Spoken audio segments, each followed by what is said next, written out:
Good morning, everybody. It is Easter weekend, Saturday, April 4th, 9:55 a.m. I just want to start off a little bit differently this morning. I just want to acknowledge all the people out there that are struggling. I see you. I get it. I've been there. It's been over a decade for me of HELL, and I finally feel like I'm finding my way forward. So, for those of you that are feeling alone on the holidays, that have lost someone that you still miss, that for whatever reason you're going through a really hard time, I just want to say you'll get through it. I know that sounds so freaking cliche, but everything is a cycle in life. That's also what astrology taught me.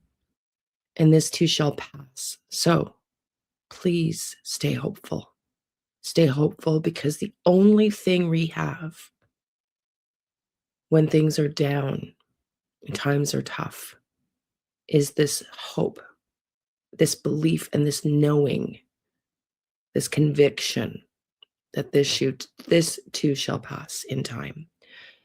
So for anybody out there struggling this weekend, because I know holidays are a hard time for people when you're struggling, I would just want to send you healing prayers, love, and hugs, and stay positive.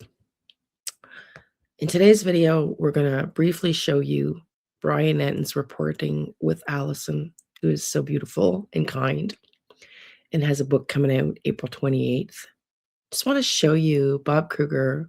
Thank you for your service, sir, and your volunteering to do this after retirement.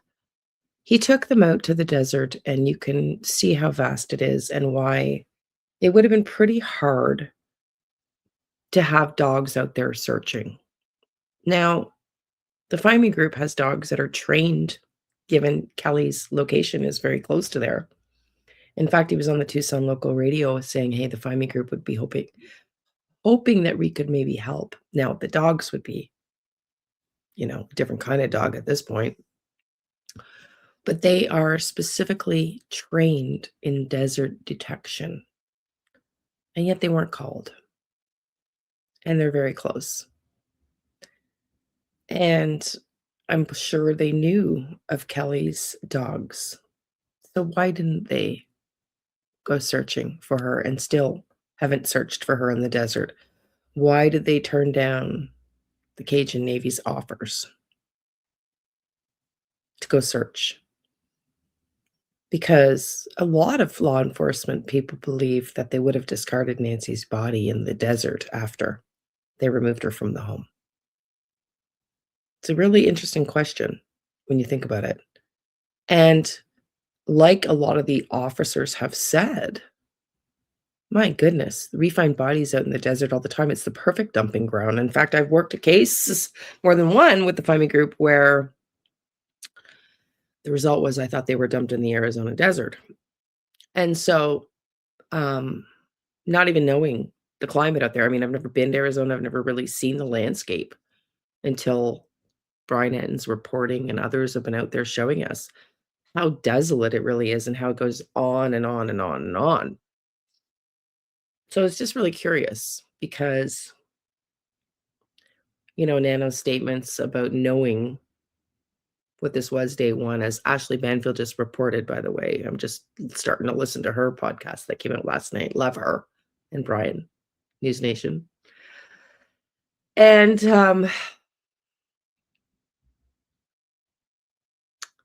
doesn't make sense that they thought this was a wandering person. I guess they started the search and then somehow they pulled back. I guess they recognized this wasn't a wandering person case. Then Nano says he knew what the intent, what the motive of the perp was all along. Okay. Anyways, I'm trying not to SHIT on him. I'm really trying.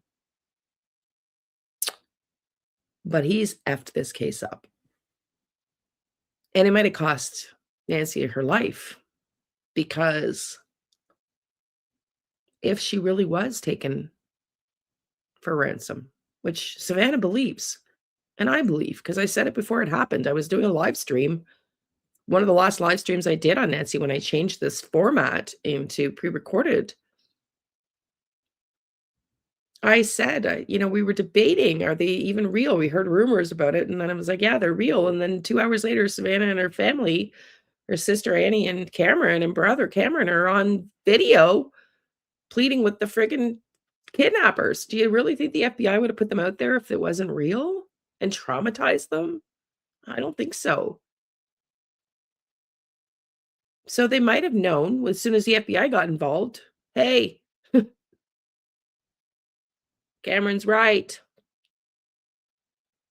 And rumors, everybody keeps saying 3 days. No, TMZ reported that the ransom note came in on Monday, the day after, to the authorities, I think, or to them. So it just makes sense as much as we wanna be critical of him, especially when you look at this landscape here. When they believed, I think, that she was taken and kidnapped, initially to be kept alive because we see and hear that the blood spatter out the front step is Nancy's. They've reported that already. And so they must have known after the FBI got involved that this was a legit kidnapping for ransom with the intention originally to keep Nancy alive. Hence why they didn't search. That's just my opinion. Just my opinion. And boy, oh boy, love Ashley. And I applaud her for coming forward and saying, okay, now we have a discrepancy between Brian Nenton's reporting. He's out there now, right? He went back. Thank you, Brian, for your great reporting. You're truly incredibly amazing. And dedicated, like a dog on a bone. Like I would, like I get it. I get it. It's like I get it. Totally get how he just is really impassioned and wants to find the truth out. You can see that with his reporting. It's the real deal here. And he has just reported, apparently, I haven't seen that yet, but um that there is no blood inside the house, just the outside of the house. And Ashley has just come forward saying, okay, there's a discrepancy here. And to Ashley's point, everything else she said has come true. Everything else she has said about this from her sources was right.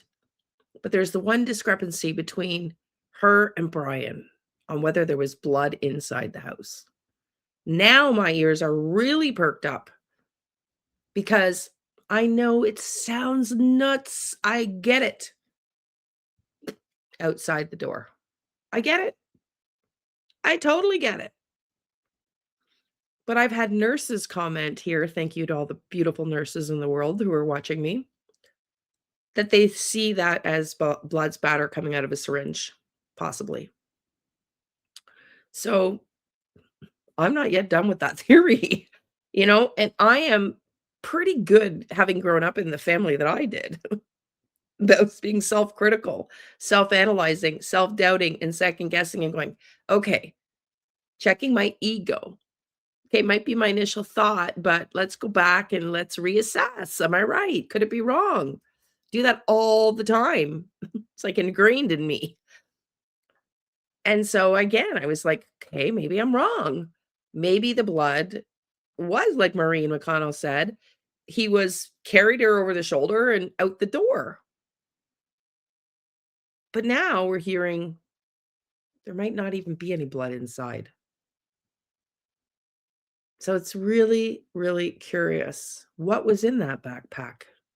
Was this so well staged that they had a plan if they needed to sedate her, some syringes? I don't really know yet. Yet. But let's watch these clips together. Okay, we're going to listen to the first few minutes of Ashley's reporting here. Listen in. Side of Nancy's front door. Brian Enton from News Nation, Michael Ruiz from Fox Digital, both were able to capture those images early on, I think around day 2 or day 3. And if you zero in very, very closely on one of those droplets, does that look like a shoe print? Does it look like a partial shoe print, a transfer print, or an impression? Okay, the only thing I want to say about that is that was could it have been the Amazon package that was delivered? Could it have been, anybody else? Because we know that crime scene was not secured.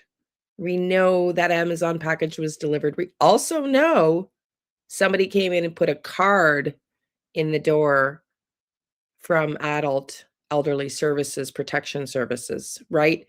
So I love Ashley. I'm just going to say, I can't say with certainty, and I don't think anybody can at this point, whether those shoe print tread marks, if that's what it is, because I saw Nancy Grace reporting on it too, and that's why I didn't mention it, because I just don't think we can say without doubt, with 100% certainty, that those marks, footprint marks, are of the perpetrator.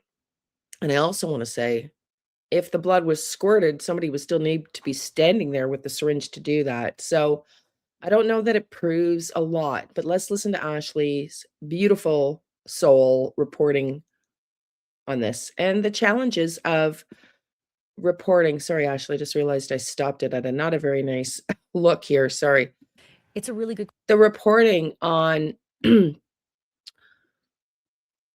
how hard it is to get facts in a case, right? And I believe her when her sources are bang on and have been, but we have this one discrepancy she talks about that we do need to figure out. Let's listen. question. And I had been following along with all your comments as well and looking at it. And finally, I decided I think it's time to bring in the experts on this.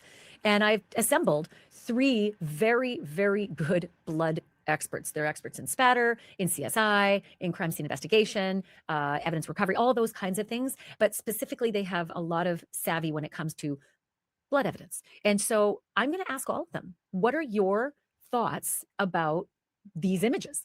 Does it tell you that it's a sneaker? And some of you have talked about it being a cloud sneaker.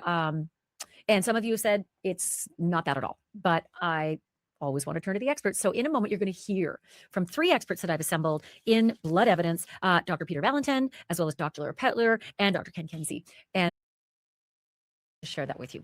Also, a couple of things as well that have happened just in the last few days. So Brian Enton had a really interesting report on News Nation. He talked to a guy in silhouette with his voice altered because this person's still on the sheriff's department force, right? But the person was very, very critical of not only the sheriff, but also some of the people who were assigned to work the case. Now, if you saw our episodes earlier this week and last week, you'll see that I actually broke news about the lead investigator assigned to the case had only 2 years as a homicide detective under his belt. That was very distressing to hear that. And since that time, I have learned as well that that lead investigator with only 2 years of homicide experience under his belt also didn't even attend every daily briefing. Don't know why. I don't know how they work their cases. Maybe there's a good reason for it. Maybe he's out. Ashley, you're being so much kinder, so much kinder.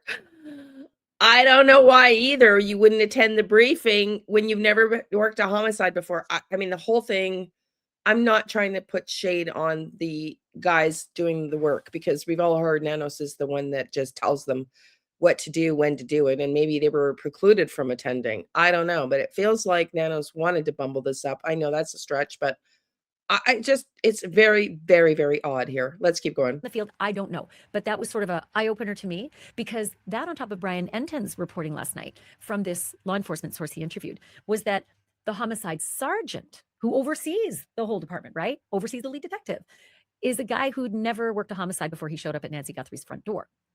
Also weird.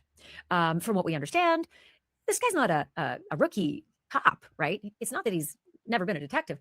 It's just that he hadn't worked homicides. The way it works is many officers will work in different divisions within a department, a sheriff's department, and they'll work their way up to homicide. Like they'll work in burglaries and violent crime, maybe gang, also sex assault divisions, and then will eventually, work their way up to what's considered to be sort of the pinnacle, which is homicide. So hearing that the sergeant overseeing the homicide division didn't have any homicide cases under his belt, that's distressing. And then to hear that news of mine added to that the lead detective assigned to the case, 2 years under his belt, that's worrisome as well.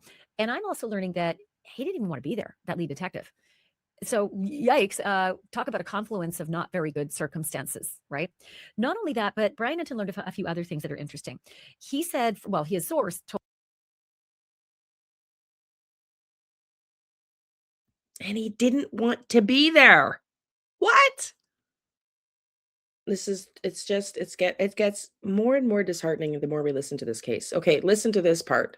This is where Ashley says, "Hey, there's a discrepancy between Brian and I." Let's listen in.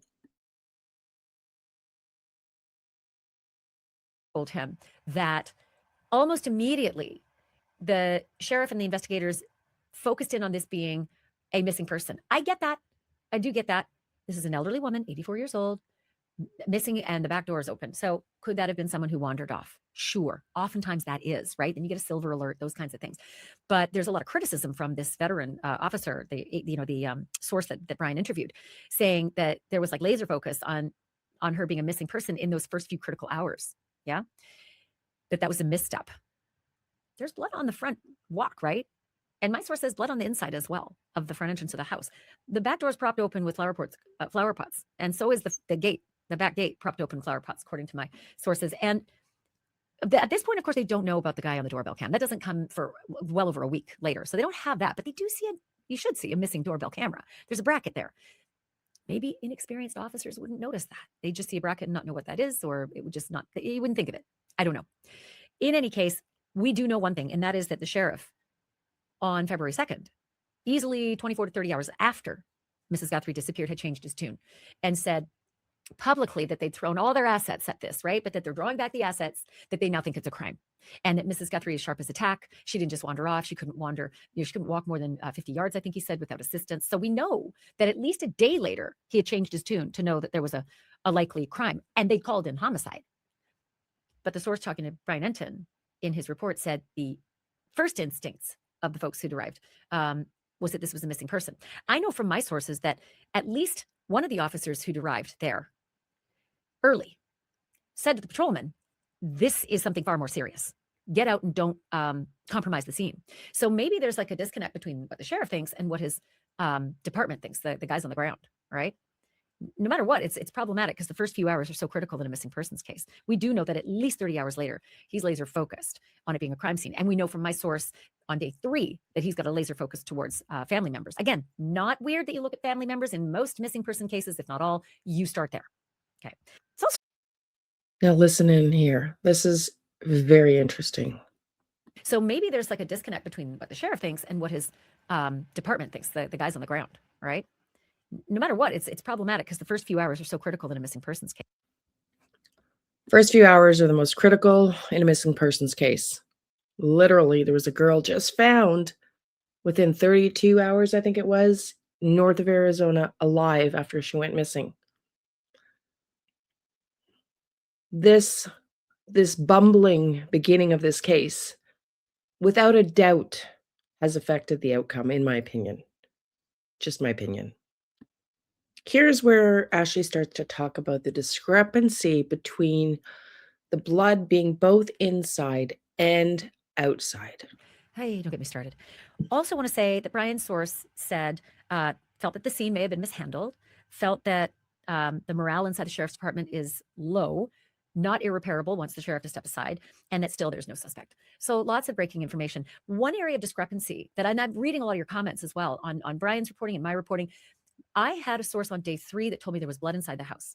Also told me the Nest cams were smashed, and we learned they were Nest cams. We learned they're gone. Said that the sister's car was towed. That panned out. Said that the back door is wide open. That also panned out. And the report was that there was blood inside the house from that source. Later, second law enforcement source told me not only was there blood inside the house, that the pattern of the blood inside the house matched the pattern of the blood outside the house. Third law enforcement source that I spoke with said that blood actually replicated right over the threshold of the front door, meaning it's inside in her front hallway and outside on the front stoop. And so Brian has a source saying there's no blood at all in the house. What? I can't swear that because I don't know his source and he doesn't know mine. And so this happens in reporting. Sometimes wires get crossed. Sometimes those wires get crossed with our sources as well. Still working to square that. It is not easy to cultivate sources, I'm telling you, in these stories, but still working to square that out. But again, I got 3 different law enforcement folks that have said that And I'm still working it to get more. Okay. So Brian, if you want to go watch the rest of Ashley, go do that. Love her show.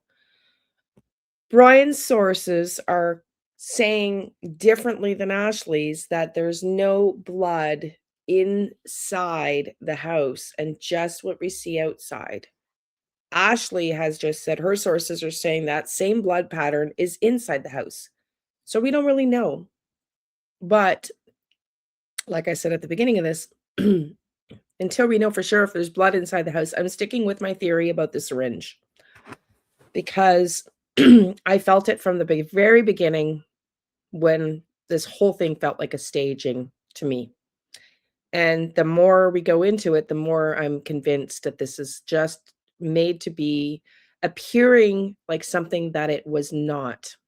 And yesterday I reported Dr. Gary Bucato said, if you missed the videos, go watch it too yesterday. The first one, I think, where he reported saying that the evidence shows.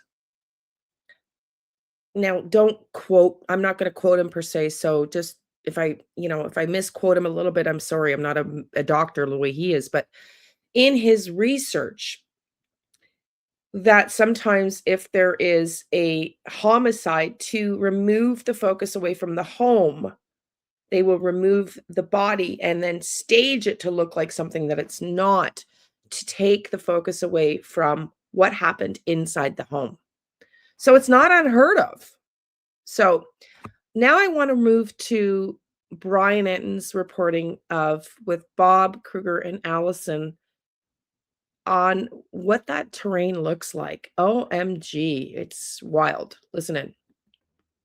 The thing about this case that I guess gets me upset now is what I said at the beginning. We're going to listen to Brian here, and then Allison joins him with Bob Kruger.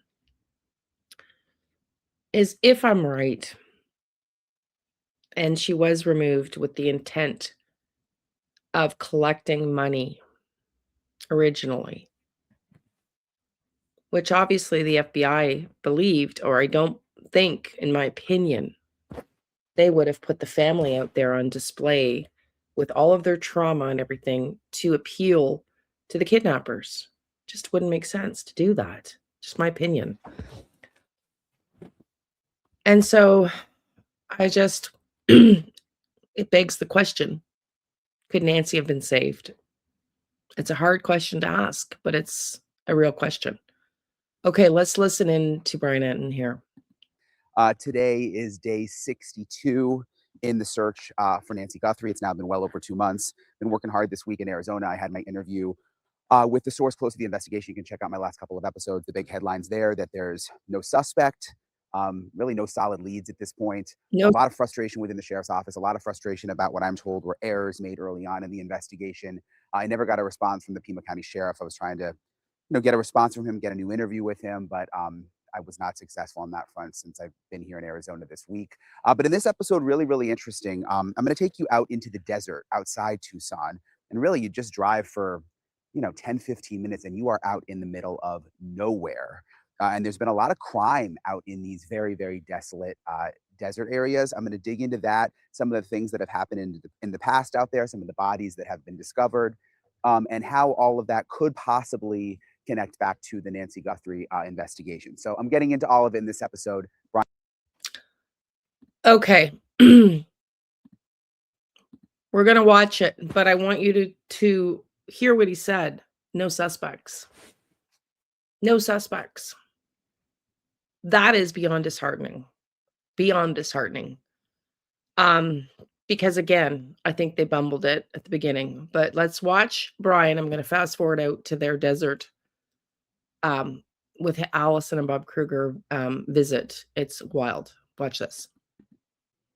I'm joined now by Allison Weiner, News Nation producer who I work with a ton on a lot of these stories in the Nancy Guthrie story, and we've both been at News Nation for a while, and she has a lot of interesting insight into the Nancy Guthrie case. Before I talk to Allison, I want to quickly show you, Allison went out with Bob Krieger, who is the former SWAT team commander in Pima County, out into the desert to get a look at like how you would get out of the area and also where they've found people hidden before, people have gone missing before, just to get an idea of what it's like out there. So look at this. So what we're going to do is just we're going to drive out to the deserts of Pima County, kind of out specifically to the west deserts, because if you notice, Tucson's surrounded by mountains on each direction. And once you get on essentially the backside of any of those, that's where the remoteness starts. The biggest area geographically is going out to the west. And out there is where we encounter a lot, or used to encounter a lot of activity from, smuggling of all sorts, whether it be humans or drugs, things like that, to violent crimes, to, body disposals. We unfortunately find a lot of bodies out there throughout the year, but specifically in the summer ones when people are crossing and they don't know, what to expect of the hot deserts. So it's just a ton of stuff going on out there, and it's just so vast. And a lot of times, you just can't find what you're looking for, even if you have very specific locations, and it takes time. And that's really what we're going to do today, just kind of go out there and get a feel for it, and specifically go to some areas that I have firsthand experience with, where crimes have occurred, bodies have been found, things like that.